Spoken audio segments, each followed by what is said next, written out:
My name is Marcus, and this is the story of how one video destroyed my whole world. It started one quiet afternoon when I got an email from our wedding videographer, Liam. The subject line said, "Highlights, our wedding, final, delivered." I smiled. I couldn't wait to see it. My wife, Olivia, and I had been married for 2 weeks. Everything still felt perfect. I clicked the link. The video opened with the same place where we got married, the conservatory at Holloway. The glass roof. The white flowers. The sunlight.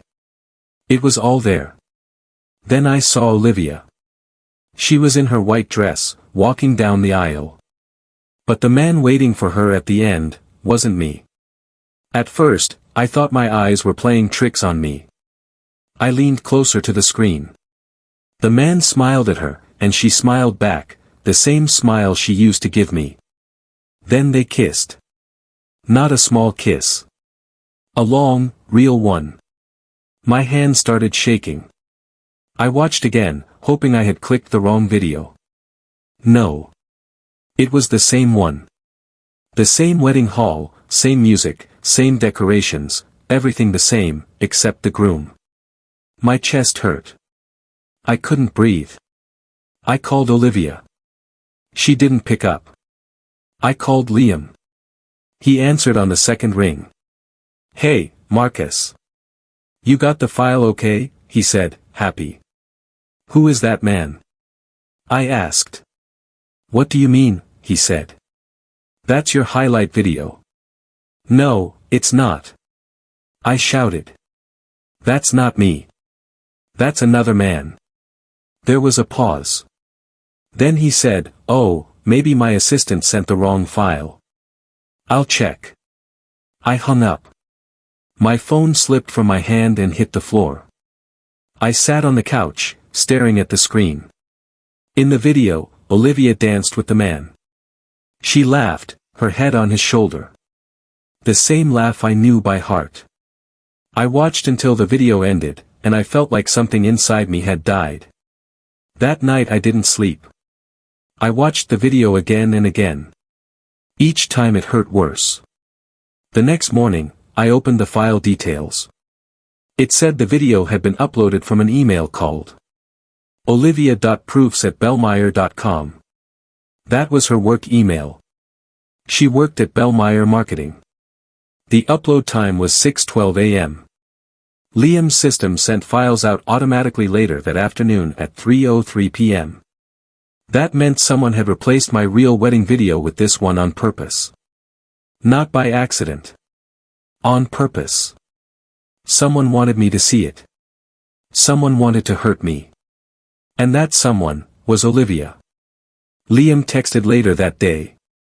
"Hey man, so sorry. Must have been a mix-up. My assistant Theo might have uploaded the wrong file. But I already knew that was a lie." The file name, the upload time, the sender, all pointed to Olivia. Still, I played dumb. I told Liam I needed the original files for backup. He agreed to meet me in his van near his studio. Inside his van it smelled like coffee and camera bags. He opened his laptop and showed me his upload history. Everything looked normal, until I saw it. A log entry from 6:12 a.m., uploaded from olivia.proofs@bellmeyer.com. Not Liam. Not Theo. Her. When I asked, he stammered. Maybe someone hacked the account. He looked scared, like he knew more but didn't want to say. I left his van with a printed copy of that log and one thought in my head. She did this. But why? I met Olivia 2 years ago at a small art event downtown. She worked in marketing and had that kind of confidence that fills a room. Her laugh was warm. Her hair smelled like lemons. We talked for hours about art, travel, everything. A few months later we were inseparable. She loved planning things, and I loved how sure she was of herself. When I asked her to marry me, she cried and said yes. Our wedding was perfect. She planned every flower, every candle, every table. I thought she wanted the day to be beautiful for us both. Now I wasn't sure who she wanted it for. Looking back, I saw little signs. Late nights at the office. Text messages from clients she wouldn't explain. Meetings that ran past midnight. I told myself not to be the jealous type. She was busy. She was talented. But deep down, something already felt wrong. Now, seeing that video, everything made sense in the worst way. After the video arrived, Olivia didn't call me for 5 days. 5 long days where I couldn't eat or think. My friends texted, "What happened?" Even my mom called because she saw people posting online. Someone had shared a screenshot of the video, Olivia kissing the man. It spread like wildfire. Comments. Gossip. Everyone wanted to know what happened to the perfect couple. Then, finally, a text from her. Just one line. "We need to talk. Not today. Not in public." That was it. No sorry. No reason. Nothing. That's when I knew she didn't make a mistake. She had planned it. But why send it like that? Why humiliate me in front of everyone? If she didn't love me, she could have just said so. Why the video? That question burned in my mind for weeks. I needed proof, not just feelings. So I hired a private investigator named Javier. He was an older man with kind eyes and a tired voice. He told me he'd find the truth, no matter what it was. 3 days later he came back with results. He showed me the data logs. The file upload came from the conservatory's Wi-Fi, the same place we got married. At 6 a.m., a phone connected to the venue's staff network uploaded the video. That phone belonged to Harper Lane, the venue's event manager. Javier also found messages between Harper and Olivia. They weren't flirty, they looked like work texts. "Need quiet time for color test. Can you bring the camera?" But one audio note changed everything. It was a short clip from Olivia's phone. In it, she said, "If it goes wrong, I'll just swap the files. He trusts Liam. He'll see it and he'll end it." I froze when Javier played it. Those were her words. She planned to swap the files. She wanted me to see that video. She wanted me to end things, so she wouldn't have to. Javier didn't stop there. He found out about the man in the video. His name was Daniel Price.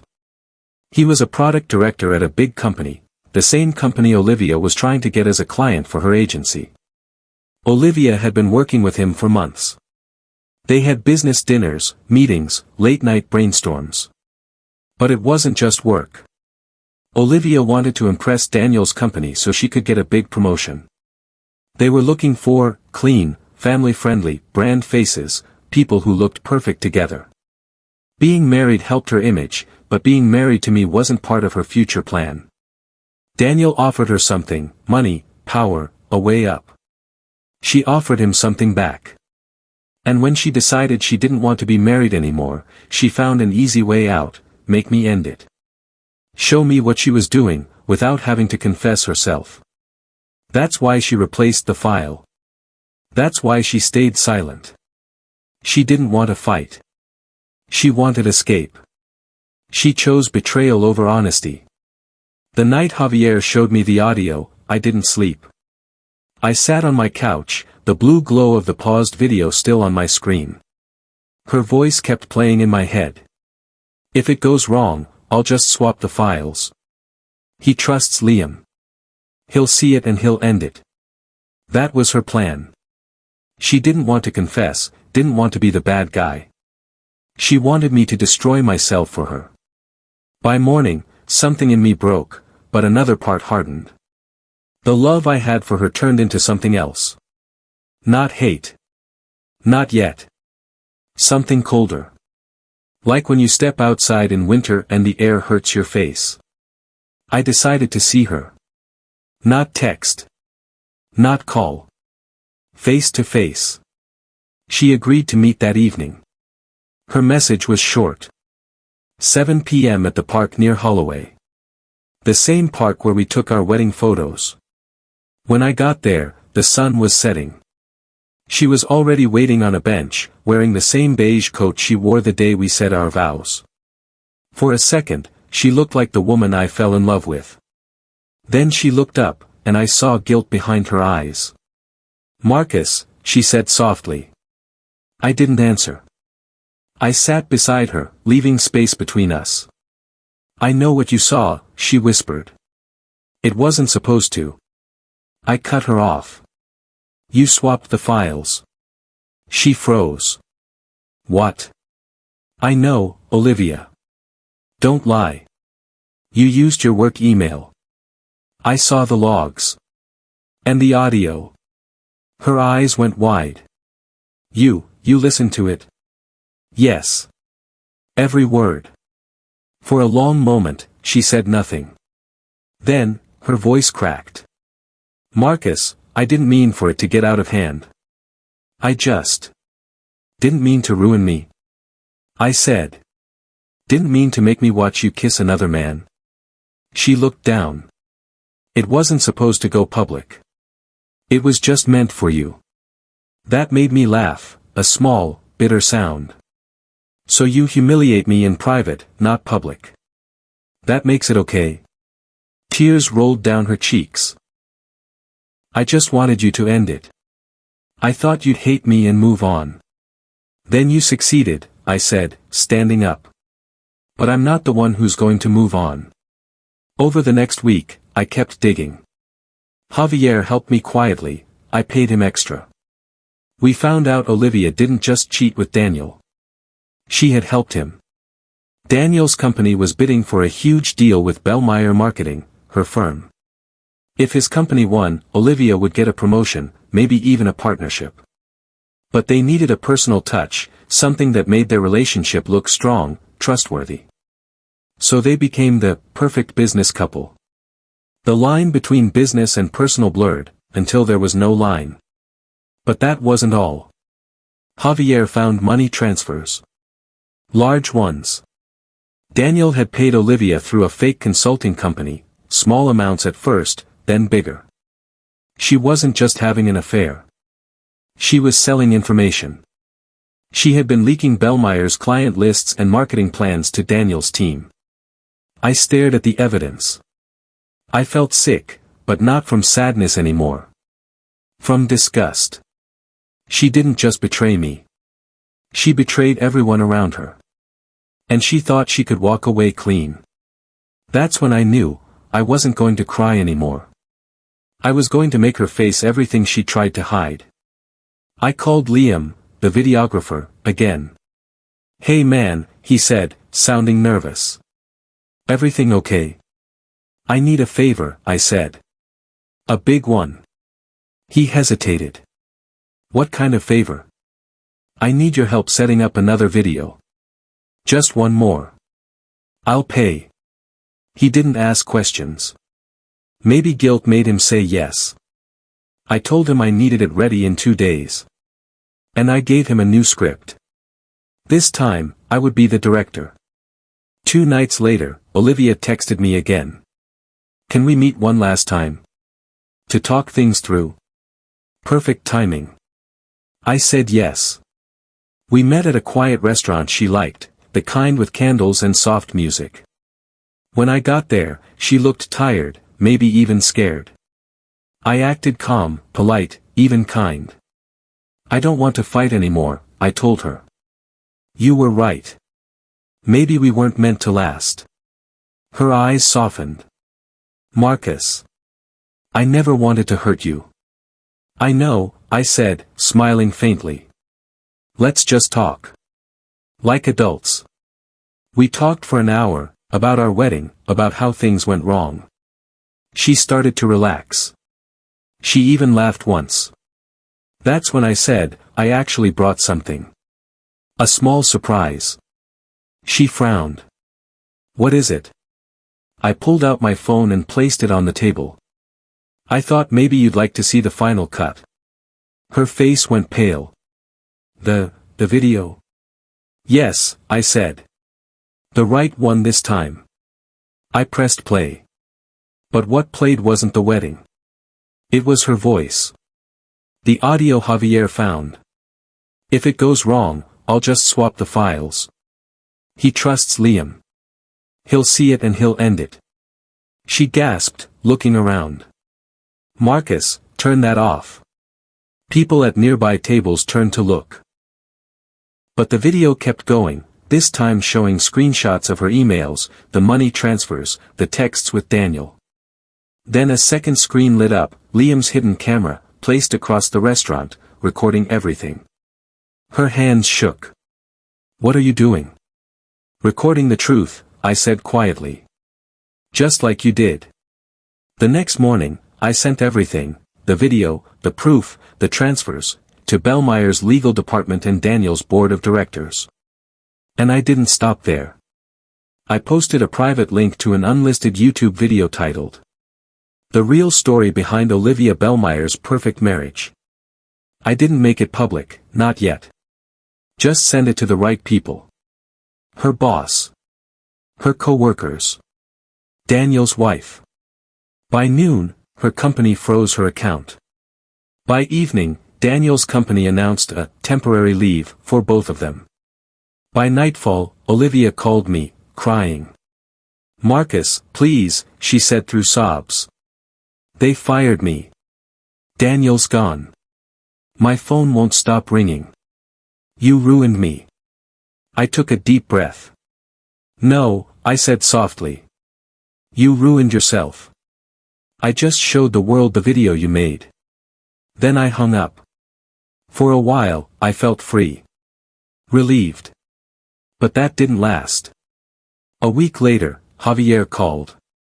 Marcus, he said, his tone serious. You should see this. He sent me a link, a news article. Local marketer found unconscious in apartment. Police investigating possible overdose. Olivia. My hands went cold. I went to the hospital, not knowing why, maybe part of me still cared. She was alive. Barely. The doctor said she had mixed pills and alcohol. She would recover physically, but emotionally, she was broken. I stood by her bed, watching the woman who had destroyed me lying there, pale and fragile. And for the first time, I didn't feel anger. I felt pity. She opened her eyes and saw me. Tears fell down her cheeks. I didn't want to die, she whispered. I just wanted it to stop. I said nothing. Then I turned and left. Months passed. The world forgot about Olivia and Daniel. The companies moved on. The gossip faded. But not for her. She moved to a small apartment. No job. No friends. Her name became something people whispered about but never said out loud. And me? I started over. I didn't post her video publicly. I deleted it. Because true revenge isn't making someone famous for their sins, it's making them live with them, quietly, every day. Sometimes, late at night, I still think about that wedding video. The sunlight. The flowers. The fake smile. But then I remember what Javier told me once, after everything ended. You can't fix betrayal, Marcus. You can only survive it. And that's what I did. I survived. 6 months passed. My life had started to feel normal again. The pain wasn't gone, but it wasn't sharp anymore. It was like an old scar, still there, but quiet. I had moved into a small apartment near the river. I started running in the mornings, drinking less, sleeping better. Sometimes I even smiled. People said time heals everything. They were wrong, but it dulls the edges enough to keep going. Then one morning, I got an email that changed everything again. The subject line said, "You don't know the full story," from someone who does. No name. No signature. Just a file attachment called projecthalo.mp4. For a moment, I thought it was spam or some cruel joke. But something made me open it anyway. The video began with a logo, Daniel's company, Halo Dynamics. Then a woman's voice spoke, soft but trembling. If you're watching this, it means I couldn't stay quiet anymore. The video showed slides of documents, contracts, emails, marketing data.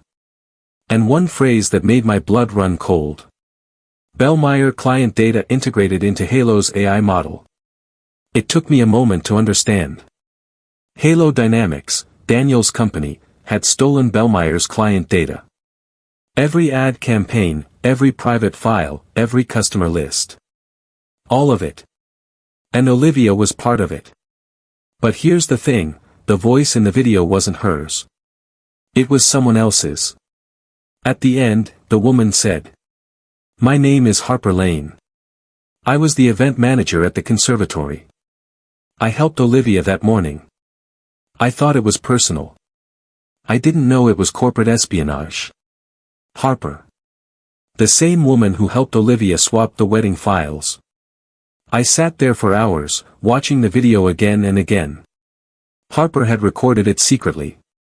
She said she'd come forward after Halo fired her and refused to pay her hush money. She claimed she had proof that Olivia's affair wasn't just emotional, it was business. She said Daniel had promised Olivia 5% of Halo's new campaign profits once the stolen data boosted their numbers. And it had worked. For months, Halo dominated the market. Bellmeyer's sales dropped.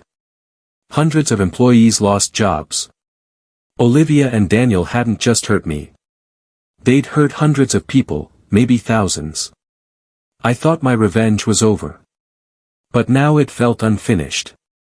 Because the real villains hadn't fallen yet. Daniel was still free. His company was still winning. And I couldn't let that stand. I called Javier again. He answered with a weary sigh. "Marcus. I hoped you were done with ghosts." "So did I said. But one of them just sent me a video." He listened carefully as I told him everything, about Harper, the files, Halo, and the data theft.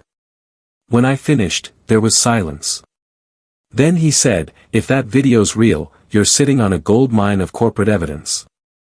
"I don't want money," I said. "I want justice." "Justice," he repeated. That word always costs more than money. Still, he agreed to help. We made a plan. Not a loud one. Not another viral video. Something quiet. Precise. We'd expose Halo Dynamics from the inside, using their own system. Javier knew someone. An IT consultant who once worked with Halo on cybersecurity contracts. His name was Miles. He was tall, thin, with glasses that made him look older than he was. When we met him in a small cafe, he kept glancing over his shoulder like someone was watching. "Javier said you're not after cash," he said. "That's good. Because this isn't easy." He explained that Halo's servers stored data backups for every client project. If we could find the hidden folder Harper mentioned, we could prove Halo had stolen Bellmeyer's files. But getting access meant more than a password, we'd need a physical authentication key. Something only top executives carried. Like Daniel Price. Through Harper, we found out Daniel still attended the same Friday networking events at a rooftop bar downtown. Public, loud, and perfect for what I needed. I dressed like a stranger that night, simple clothes, baseball cap, nothing noticeable. Javier waited in a car nearby, watching from a distance. At 9:17 p.m., Daniel arrived. He looked older, heavier, but still smug, like the world hadn't touched him. He shook hands, laughed too loud, clinked glasses. I waited. At one point, he left his jacket on a chair while flirting with someone by the bar. That was my chance. I walked past, pretending to be on a phone call, and brushed against his chair. My hand slipped into his pocket and pulled out a small silver key with a blue tag, a Halo security dongle. It took 2 seconds. Then I walked straight out. Javier drove off without a word. We both knew what we had. With Miles's help, we accessed Halo's secure server that same night. The files were there, millions of them. Client names, campaign data, private correspondence, everything Bellmeyer had ever owned. And one folder labeled OB_personal. Olivia Bellmeyer. I clicked it open. Inside were hundreds of messages between her and Daniel. They weren't just business or flirty talk, they were full-blown strategies on how to destroy Bellmeyer's leadership, one client at a time. In one email, Daniel wrote, "Once we win the big contract, we'll push Bellmeyer into bankruptcy. You'll get your payout and disappear." That was his plan all along. He was using her, the same way she used me. The perfect couple, each lying to the other, both thinking they were in control. Miles transferred everything to a secure drive. Javier sent anonymous packages, one to Bellmeyer's board, another to a journalist he trusted. 3 weeks later, the news broke. Federal investigation opens into Halo Dynamics data theft. CEO Daniel Price under fire for espionage scandal. It was everywhere, business papers, evening news, online blogs. Daniel was done. The company's stocks crashed.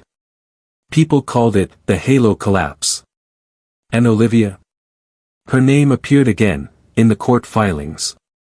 Not as a witness. As a suspect. She had been subpoenaed to testify. The night before her hearing, my phone rang. Unknown number. Marcus? It was her. Her voice was quiet, broken. "I know you did this," she said. "I know it was you." I didn't answer. "You could have stopped," she whispered. "You could have let me fade away. But you wanted me destroyed." "Not destroyed," I said calmly. "Just seen." She started crying. "Daniel used me. You don't understand. He said he loved me. He said the same thing to his board," I interrupted. "And now you both have to live with what you chose." Silence. Then she said something I'll never forget. "You think you won. But you lost too. Because you'll never stop watching the wreckage." And then she hung up. Weeks later, I was called in by the police, not as a suspect, but as a witness. They wanted to confirm how I got the files. I told them the truth, that I'd received them anonymously. Which wasn't entirely a lie. Because by then, Harper had taken full credit for the leak. She said she acted alone, maybe to protect me, maybe to redeem herself. Either way, I walked free. Halo shut down. Daniel disappeared. Olivia faced trial, and 6 months later, prison. The day the sentence was announced, I didn't celebrate. I went back to the park near Holloway, where it all began. The benches were empty. The glass roof of the conservatory shimmered in the sun. And I felt nothing. No victory. No anger. Just quiet. People think revenge is about making others suffer. But the truth is, revenge is about facing yourself, the part that refuses to die until justice breathes again. Olivia's story ended in a courtroom. Daniel's in bankruptcy. Mine. It didn't end at all. Because sometimes the best revenge isn't fire or fame. It's survival. Living better. And leaving your ghosts behind, but never forgetting the lessons they taught you. It had been a year since Olivia went to prison. The world moved on, but ghosts don't follow the same calendar. I thought I had found peace. I was working again, freelance editing for small companies, staying busy, drinking less. Some nights, I even forgot her face. But then I'd wake up at 3 a.m. and remember the sound of her whisper, "You'll never stop watching the wreckage." She was right about that part. Javier had retired. Miles took a job overseas. Harper vanished after the investigation, new name, new city. Everyone left the story except me. I was the last page still turning. One cold morning in February, I got a letter with no return address. Inside was a single sheet of paper. "When the glass breaks, you'll understand everything. Oh. No signature, but I knew the handwriting. Olivia. I didn't know how she'd sent it. She was supposed to be in state prison. But the postmark was local, just 5 miles from my apartment. At first I thought it was some leftover letter, delayed in the system. But then, 2 days later, a news alert hit my phone. Former marketing executive Olivia Bellmeyer released early on probation. Early. She'd served 10 months of a 3-year sentence. Good behavior, cooperation, the usual lines. But I knew her, she never changed, only adapted. That night, I couldn't sleep. I kept replaying her last words to me before prison, "You think you won. But you lost too." I wondered if she was about to prove it. 3 nights later, someone rang my doorbell. When I opened the door, there was no one there, just a small glass frame sitting on the mat. Inside the frame was a photo, our wedding day, frozen mid-laugh. Across the glass, a single crack ran from corner to corner, like a lightning bolt. At the bottom, taped neatly, was a flash drive. I took it inside. My heart was hammering. I stared at that crack for a long time before plugging the drive in. It held one folder. Name, Glassfall. Inside were videos, dozens of them. Surveillance clips. Me, walking to work. Me, jogging by the river. Me, sitting in my apartment, on nights I thought I was alone. The footage came from different angles, street cameras, maybe hidden ones. Someone had been watching me for months. And every video ended with the same frame. Olivia, sitting in a car, filming herself. Smiling. In one clip, she spoke. Her voice was calm, almost kind. "I told you, Marcus. I'd never stop teaching you lessons. You wanted revenge. Now you'll see what it feels like when it looks back." I pulled the plug, shaking. She wasn't supposed to contact me, parole rules forbade it. But Olivia always found a way around rules. I called Javier. He answered with a sigh heavy as smoke. "Marcus," he said, "tell me you're not back in it." "She's watching me," I said. "I have proof." He agreed to come over the next morning. When he arrived, I showed him the footage. He frowned, rewinding and zooming. "Some of these are from public cams," he said. "But this." He paused at a frame where the angle showed the inside of my apartment. "That's from a personal device. Hidden camera. She's in violation." We took it to the police. They filed a report, promised to contact her parole officer. But bureaucracy moves like syrup. By the time they acted, she had already disappeared again. A week later, I found another flash drive, this time left on my car seat. It contained a single audio file. Olivia's voice, whispering. "You ruined my name. I'll rewrite yours." Then a soft laugh, fading into static. The next day, my email account was locked. My social profiles vanished. Someone had wiped everything, photos, messages, backups. Even my cloud storage was gone. When I called the company, they said all deletions had been verified by the account owner. Someone had copied my ID, forged my signature. I felt my world shrinking, bite by bite. She wasn't after my body. She was erasing my life. Javier called it psychological warfare. He said, "She's not hurting you. She's convincing you that you don't exist." He was right. Each day another piece disappeared, a bill unpaid, a job contract cancelled, friends blocked by me. It was like drowning in slow motion. I started sleeping with the lights on. I taped paper over my laptop camera. Still, I felt her eyes everywhere. Then came the night everything cracked for good. I woke to a loud crash in my living room. Glass, shattering. I ran out. The big window overlooking the river had broken inward. Cold wind poured through. On the floor, among the shards, was another photo frame. This one held a printout of an email. Subject line, Final Cut, Glassfall Project. Sender, olivia.proofs@bellmeyer.com. My hands trembled as I read the attached note taped to the back. You told the world my truth. Now I'll tell them yours. Before I could react, my phone buzzed. A message from an unknown number, with a link. I clicked it. A live stream opened, thousands watching. The title read, Marcus Gray, the man who built his revenge on a lie. The video showed me, spliced from real footage and AI-faked clips. In the edit, it looked like I'd planned Olivia's downfall for money. Like I'd planted the data leak myself and blamed her to collect hush payments. It was fake, but good, terrifyingly real. Within hours, the comments exploded. People believed it. Manipulator. Liar. Abuser. My phone wouldn't stop buzzing. Employers dropped me. Old friends blocked me. She'd flipped the story. Now I was the villain. I called Javier again, desperate. He didn't answer.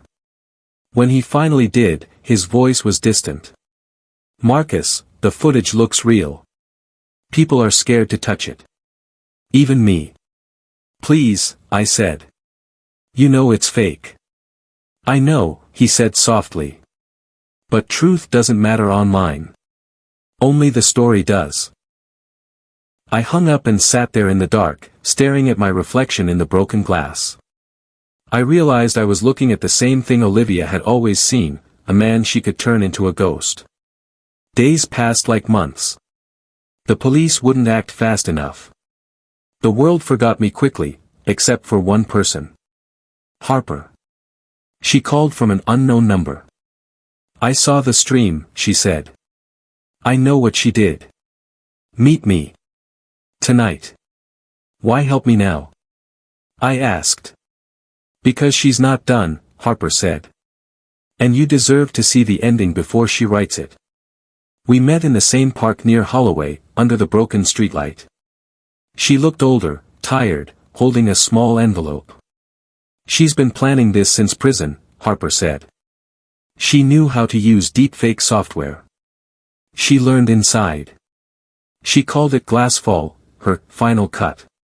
She handed me the envelope. Inside was a USB stick. She recorded everything. Her last act. Last act? I repeated. Harper's eyes filled. She's dead, Marcus. She killed herself yesterday morning. The world went silent around me. I couldn't breathe. How? They found her in a motel near the old studio. She left a note for you. Harper gave me a folded piece of paper. It said, you taught me how to end a story. Now I'm giving you the last frame. Tell them what you want, you've earned the silence I never could. I went home and played the USB. It held a single video, Olivia, sitting by a motel window, pale and calm. Marcus, she said. They'll call this a confession, but it's not. It's a continuation. You destroyed me to save yourself, and I destroyed myself to destroy the story. Now no one wins. No one loses. Just glass, broken enough that no one sees through it anymore. She smiled faintly. Then the screen went black. The next morning, the media changed again. Her death made her a victim in the public eye. The fake video she'd released stayed online, spreading faster because now she was the tragic woman ruined by revenge. People forgot the truth, again. They always do. I stopped fighting. I deleted every copy, every file, every message. I packed a bag and left the city. Now I live near the coast, editing videos for small weddings and birthdays. Simple lives. Simple faces. Sometimes, when I film a bride walking down the aisle, I still feel a sharp ache, like a memory that refuses to fade. I never remarried. I never dated again. But I learned something. Revenge doesn't end with justice or death. It ends when the noise finally becomes silence, even if that silence costs you everything. On quiet nights, I walk the beach. The tide brings small shards of glass to shore, smooth and harmless. I pick one up sometimes, hold it against the moonlight. It's beautiful in a way broken things can be, soft edges where pain used to cut. People think my story is about betrayal. But it's not. It's about how love, once twisted by pride, becomes a weapon both sides bleed from. So yes, Olivia won something after all. She made me remember her forever. And me? I won too, but not the way anyone would envy. I got peace. The kind that costs your whole life to buy.